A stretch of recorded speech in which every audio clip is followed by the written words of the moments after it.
TED Talks are recorded live at the TED Conference and partner events. This episode features blogger Tim Urban. This talk contains powerful visuals. Download the video at TED.com. Here's Tim Urban.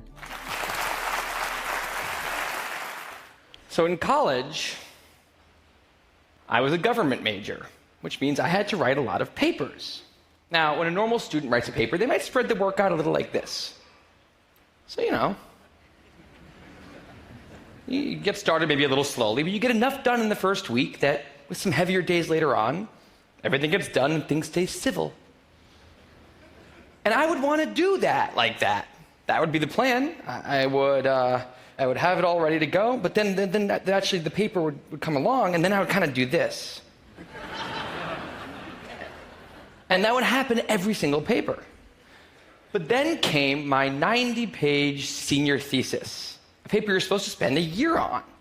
I knew for a paper like that, my normal workflow was not an option. It was way too big a project. So I planned things out, and I decided I kind of had to go something like this. This is how the year would go. So I'd start off light, and I'd bump it up in the middle months. And then at the end, I would kick it up into high gear. It's just like a little staircase. How hard could it be? Just walk up the stairs. No big deal, right? But then, funniest thing happened. Those first few months, they came and went, and I couldn't quite do stuff. So we had an awesome new revised plan. But then those middle months actually went by, and I didn't really write words. And so we were here. And then 2 months turned into 1 month, which turned into 2 weeks. And one day I woke up with 3 days until the deadline, still not having written a word, and so I did the only thing I could. I wrote 90 pages over 72 hours, pulling not one but 2 all-nighters. Humans are not supposed to pull 2 all-nighters. Sprinted across campus, dove in slow motion, and got it in just at the deadline. I thought that was the end of everything. But a week later, I get a call, and it's the school. And they say, "Is this Tim Urban?" And I say, "Yeah." And they say, "We need to talk about your thesis." And I say, "Okay." And they say, "It's the best one we've ever seen."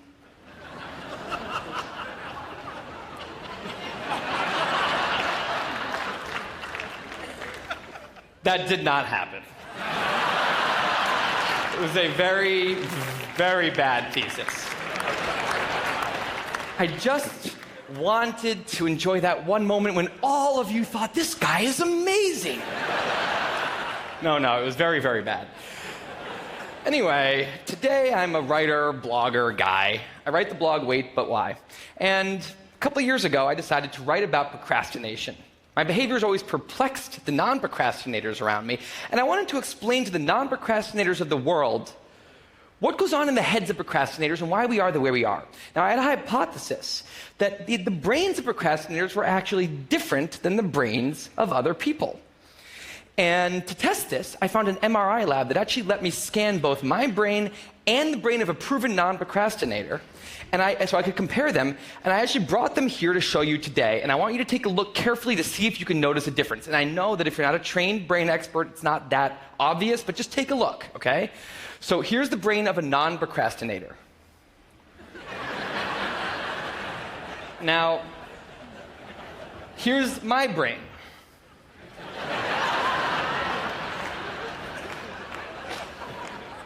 There is a difference. Both brains have a rational decision maker in them, but the procrastinator's brain also has an instant gratification monkey. Now, what does this mean for the procrastinator? Well, it means everything's fine until this happens. So the rational decision maker will make the rational decision to do something productive, but the monkey doesn't like that plan. So he actually takes the wheel and he says, "Actually, let's read the entire Wikipedia page of the Nancy Kerrigan-Tanya Harding scandal because I just remembered that happened." Then we're going to go over to the fridge. We're going to see if there's anything new in there since 10 minutes ago. After that, we're going to go on a YouTube spiral that starts with videos of Richard Feynman talking about magnets and ends much, much later with us watching interviews with Justin Bieber's mom. All of that's going to take a while, so we're not going to really have room on the schedule for any work today. Sorry. Now, what is going on here? The instant gratification monkey does not seem like a guy you want behind the wheel. He lives entirely in the present moment. He has no memory of the past, no knowledge of the future, and he only cares about two things: easy and fun. Now, in the animal world, that works fine. If you're a dog and you spend your whole life doing nothing other than easy and fun things, you're a huge success. And to the monkey, humans are just another animal species. He has to keep well slept, well fed, and propagating into the next generation, which in tribal times might have worked okay. But if you haven't noticed, now we're not in tribal times. We're in an advanced civilization, and the monkey does not know what that is, which is why we have another guy in our brain, the rational decision maker, who gives us the ability to do things no other animal can do. We can visualize the future. We can see the big picture. We can make long-term plans. And he wants to take all of that into account. And he wants to just have us do whatever makes sense to be doing right now. Now, sometimes it makes sense to be doing things that are easy and fun, like when you're having dinner or going to bed or enjoying well-earned leisure time. That's why there's an overlap. Sometimes they agree. But other times, it makes much more sense to be doing things that are harder and less pleasant for the sake of the big picture, and that's when we have a conflict. And for the procrastinator, that conflict tends to end a certain way every time, leaving him spending a lot of time in this orange zone, an easy and fun place that's entirely out of the make sense circle. I call it the dark playground. Now, the dark playground is a place that all of you procrastinators out there know very well. It's where leisure activities happen at times when leisure activities are not supposed to be happening. The fun you have in the dark playground isn't actually fun because it's completely unearned, and the air is filled with guilt, dread, anxiety, self-hatred, all those good procrastinator feelings. And the question is, in this situation, with the monkey behind the wheel, how does the procrastinator ever get himself over here to this blue zone? A less pleasant place, but where really important things happen. Well, turns out that the procrastinator has a guardian angel, someone who's always looking down on him and watching over him in his darkest moments, someone called the panic monster.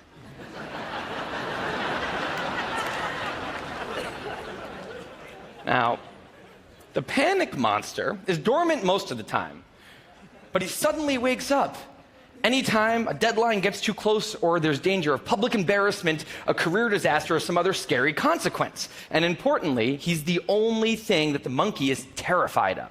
Now, he became very relevant in my life pretty recently because the people of TED reached out to me about 6 months ago and invited me to do a TED Talk.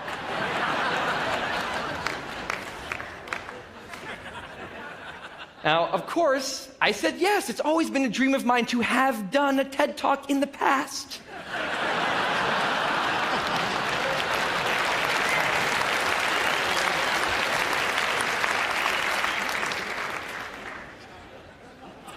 But in the middle of all this excitement, the rational decision maker seemed to have something else on his mind. He was saying, are we clear on what we just accepted? Do we get what's going to be now happening one day in the future? We need to sit down and work on this right now.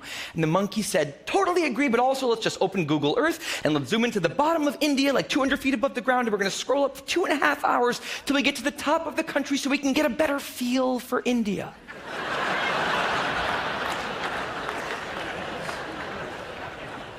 So that's what we did that day. As 6 months turned into 4, and then 2, and then 1, the people of TED decided to release the speakers. And I opened up the website, and there was my face staring right back at me, and guess who woke up? So the panic monster starts losing his mind, and a few seconds later, the whole system's in mayhem.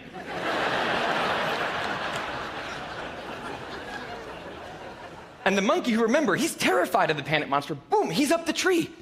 And finally, the rational decision maker can take the wheel and I can start working on the talk. Now, the panic monster explains all kinds of pretty insane procrastinated behavior, like how someone like me could spend 2 weeks unable to start the opening sentence of a paper and then miraculously find the unbelievable work ethic to stay up all night and write 8 pages. And this entire situation with the three characters, this is the procrastinator's system. It's not pretty, but in the end, it works. And this is what I decided to write about on the blog just a couple years ago. Now, when I did, I was amazed by the response. Literally thousands of emails came in from all different kinds of people, from all over the world, doing all different kinds of things. These were people who were nurses and bankers and painters and engineers and lots of PhD students. And they were all writing, saying the same thing. I have this problem too. But what struck me was the contrast between the light tone of the post and the heaviness of these emails. These people were writing with intense frustration about what procrastination had done to their lives, about what this monkey had done to them. And I thought about this, and I said, well, if the procrastinator system works, then what's going on? Why are all these people in such a dark place? Well, it turns out that there's two kinds of procrastination. Everything I've talked about today, the examples I've given, they all have deadlines. And when there's deadlines, the effects of procrastination are contained to the short term because the panic monster gets involved. But there's a second kind of procrastination that happens in situations when there is no deadline. So if you want to have a career where you want to be a self-starter, something in the arts, something entrepreneurial, there's no deadlines on those things at first because nothing's happening at first, not until you've gone out and done the hard work to get some momentum, to get things going. There's also all kinds of important things outside of your career that don't involve any deadlines, like seeing your family or exercising and taking care of your health, working on your relationship or getting out of a relationship that isn't working. Now, if the procrastinator's only mechanism of doing these hard things is the panic monster, that's a problem because in all of these non-deadline situations, the panic monster doesn't show up. He has nothing to wake up for. So the effects of procrastination, they're not contained. They just extend outward forever. And it's this long-term kind of procrastination that's much less visible and much less talked about than the funnier, short-term, deadline-based kind. It's usually suffered quietly and privately. And it can be the source of a huge amount of long-term unhappiness and regrets. And I thought, that's why these people are emailing, and that's why they're in such a bad place. It's not that they're cramming for some project. It's that long-term procrastination has made them feel like a spectator at times in their own lives. The frustration was not that they couldn't achieve their dreams, it's that they weren't even able to start chasing them.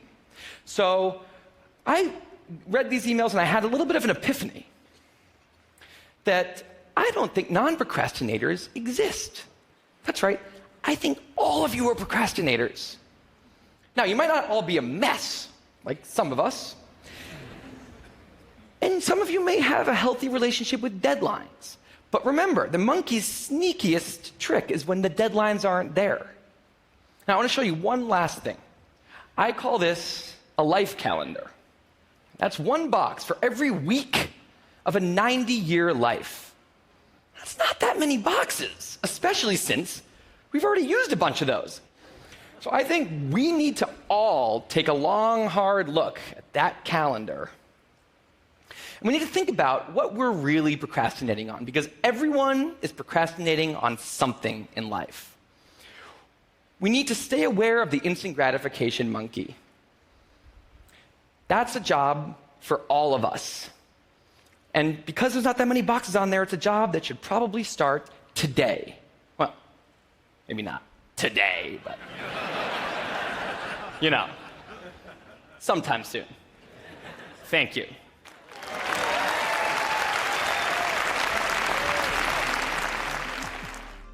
That was Tim Urban, recorded at TED 2016 in Vancouver, British Columbia, February 2016. For more information on TED, visit TED.com.